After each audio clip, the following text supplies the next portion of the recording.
Hello everyone and welcome to English 230, Literature and the Environment. This introductory video is going to introduce you to the course goals, the course content, basically what we'll be learning and reading over the next few weeks. And this video is also going to begin to introduce you to some of our homework, our important course documents, how to navigate D2L, how to find all of these materials. But first, let's talk about what I'm sure you're all curious about. What is it I'm going to learn in this course? This course is more than just nature poetry about trees and streams. I think that's what we all think of first when we think of nature writing or environmental writing or something like this. But environmentalism or environmental thinking, which is really what we're doing, you don't have to be an environmentalist to enjoy or appreciate this course, but just how to think about the environment. It's about much more than appreciating what we typically think of when we think of nature, trees, streams, animals, wildlife perhaps, usually a beautiful countryside. But the reason this course is called Literature and the Environment is because it's literature writing about all different environments. And those could be urban environments, they can be rural environments, they can be imagined environments in the future or of the past, right? And so it's literature about all of these things. Big picture, the environment might be a synonym for ecosystem, right? Or something like this, or simply the way that we as humans interact with the environment, the way that we coexist with the environment, sometimes for better, sometimes for worse. So the easy way to think about this, I think, can be done initially through pictures. So I just threw together real quickly a photo montage that'll get you used to this course. And we'll talk about most of these things, believe it or not, in the next few weeks that we have together. These are just things I pulled off of the net that I thought of. This is probably where most people begin, I think. When they think of the environment, we've got the good environment and then the environment that dies, that rots away, perhaps organically of its own accord, right? All things that are born die. But also maybe this could be seen as climate change, or where we as humans are headed with our planet if we don't change our ways, and climate change and destruction of nature for short-term goals rather than long-term thinking that might keep our planet and our ecosystems looking sustainable for our own lives like this, right? Here are some other interesting things from the past. Here is DDT, which we all know causes cancer. Of course, they didn't know that when it was sprayed in the 40s, 50s. And even when I was a kid, I think they were still spraying it. Here are kids playing in it. It's illegal now, of course, but at the time, kids played in it. It was fog and something fun to do. So this is environmentalism too, right? Toxic chemicals in the environment, our relationship to those toxic chemicals. Here is farming, but not modern agriculture in the US, but farming across the world, right? Here's probably a more typical scene that we think of, mountain streams, those type of things. You can see I went on a sort of a DDT photo binge here. Here's just a businessman standing in the middle of all this harmful chemical being sprayed around him. These people are actually smiling as it is sprayed on them. Hopefully they are okay today. That's all we can say about that. And thank goodness we've amended our ways. But there are still plenty of toxic things in our environment.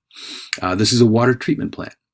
You wouldn't think about this much when you think of the environment, but we all need good drinking water. Sometimes this provides the good fresh drinking water.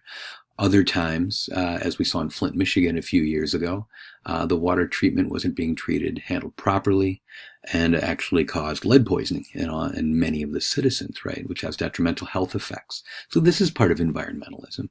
Here's a backyard garden, right? More and more people are gardening. Here's a community garden. So this is an entire town that's trying to live more sustainably, right, and appreciate the environment as well. More water treatment here. We have traffic jams and overpopulation. We have forest fires. This is a radar shot of Hurricane Katrina. I lived and taught in Louisiana during the middle of Katrina, the biggest hurricane to ever hit the U.S. And the devastation was complete and total. It was hard to be there, to be honest. But that happens. That's part of climate change. Here's the icon of climate change right here, the polar bear on the iceberg floating away. Here's the interesting thing. We won't cover it much in this course. This is more the other courses that I teach that have to do with writing and persuasion. But most people feel sorry for the bear, but they don't actually change their behavior because people aren't convinced to change their behavior unless the problem is local and human.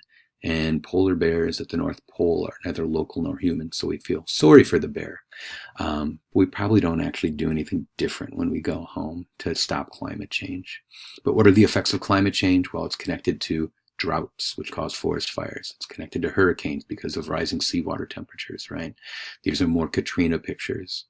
You can see that it affects people. This is, of course, in the environment, but you'll notice there's a whole lot of people that are affected inside of all of these things, whether it's the DDT, the community garden, please help us, right?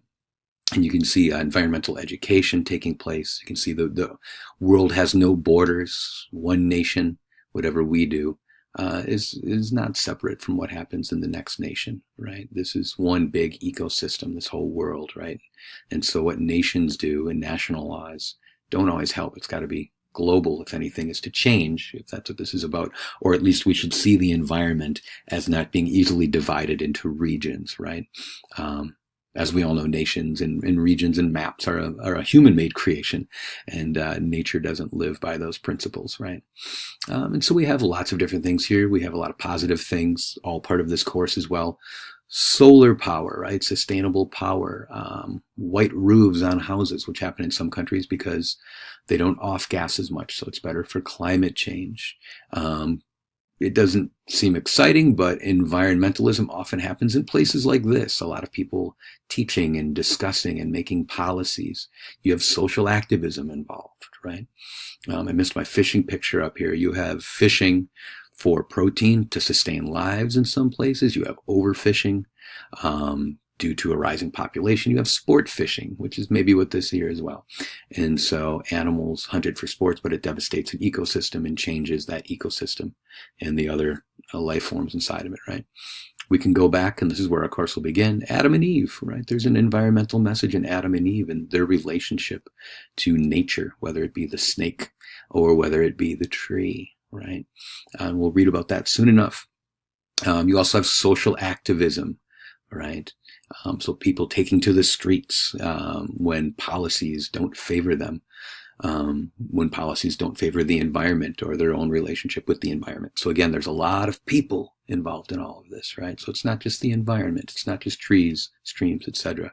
It's people. Here's drought. Here's a ghost town, a town that was once vibrant but now forgotten because the economy changed. People don't want to live there.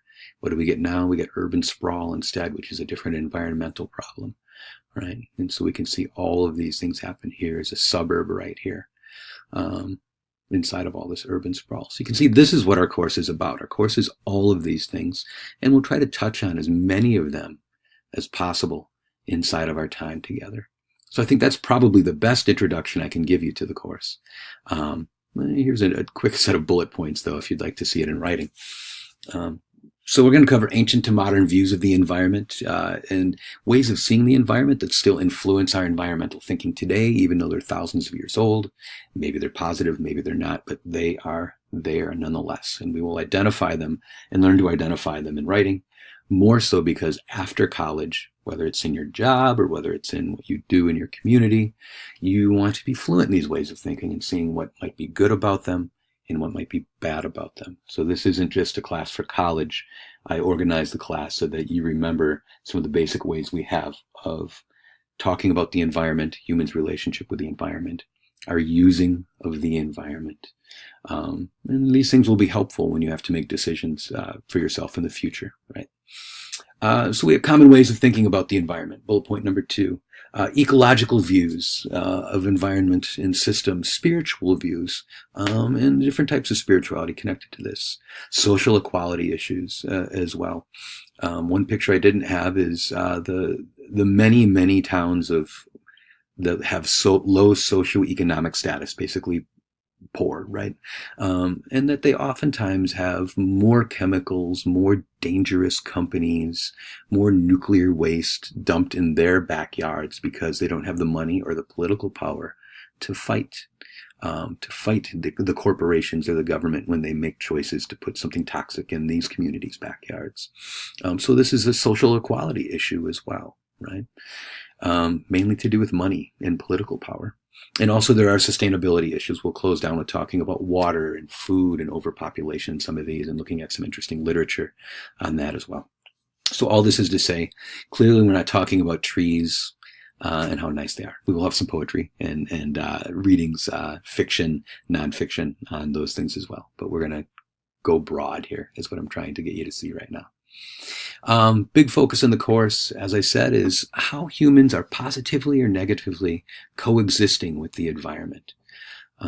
What ways of defining, representing, and measuring the environment do we have? What have we used over the ages? What are the newer ones based upon new crises, new dilemmas, new good that we want to do for the world, especially in issues of sustainability, as climate change, those type of things. We could ask this: what is the place of writing and reading in environmental representation? The environment really is a lot of different things: nature, wilderness, lots of different things. And so we don't really know what they are until people start to write and argue about them. Suddenly now nature is defined.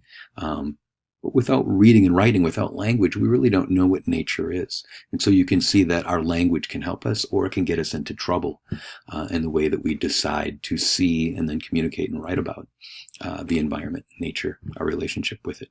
So that's another focus of this class. It is a class in language and how we talk about the environment and what the very real world repercussions of that are. We'll also use, because this is a literature course, literary reading tools. We'll cover the basics. We'll use a bit of literary and environmental history, but this is not a history class, and the class isn't even organized chronologically from beginning to end, so to speak. It kind of is, but not really. It's organized by themes. We'll talk more about that in the future. But these things will be there. If they're of interest up to you, excellent. Appreciate them. And if you're not as interested in history, that's okay, because we are shooting for how we talk about the environment, the different ways that we do this. So who am I? I'll put up a separate video later, but basically I'm actually a writing and public rhetoric specialist. And one research area of mine is in sustainability and free market rhetoric, basically how corporations, the government, and social activists argue about sustainability in the environment and the connections between environment and human health. So I look for patterns in how these different people argue to try to argue that what they're doing is good for the world, good for the environment, good for human health. And when possible, I check that against what we actually know from psychological research on what changes people's behavior. And I kind of say, like, how successful is this argument going to be? Or what are the morals embedded? Or what are they not saying when they deliver this message? The government, the corporation, etc. The social activists as well.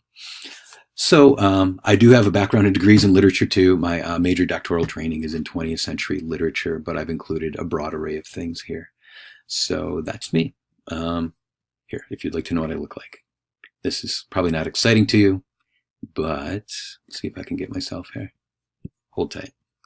Here I am. That's me, and dressed up for work. And there you go. So that's what I look like if you're curious. I will put up a video later talking a bit more about my background. It's not required viewing by any means.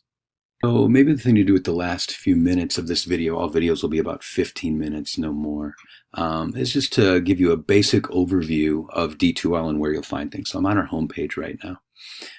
The most important documents will be, you can see I put up a few things for you, advice along the way, but the most important course documents will be here. This is on our, what I'm going to call our homepage, and I've got everything here. And so we've got assignment descriptions, which I won't get into. Essentially, the course works like this. We're going to have modular readings, which I'll go into in the next video. And then after we do about half of those, you're going to have a midterm. And then you're going to do 5 more modules, and then you'll have the final, and that'll be our course. So those modules are all themed, have this kind of a set of readings and some writing that you do at the end. Once you complete 6 of them in a certain amount of time by the due date, then we'll all take the midterm exam together and kind of repeat that process. But if you want to know more about that, the more distant assignments, you can find that here. Other things to know, there's a grading rubric here. Here's a syllabus. We'll talk about that in the next video, and the reading list as well. So syllabus is course policies and procedures. The big thing to know right now is that you have to complete all the assignments to be eligible to pass the course. You can't sort of pick and choose. We'll go into that more. Your reading list is here as well, although I have the individual days of reading here. So after the homepage, the other place where you'll go a lot, and we'll pick this up in the next video, is you're going to go to materials and content, and this is where all of your homework's going to be. You'll see it's there already waiting for you. So we have module 1 and then sub-modules as you go, and eventually module 2. And if I clicked on this, you would see the submodules too. This is where you'll spend most of your time. We'll talk about that in the next video. All right, thank you.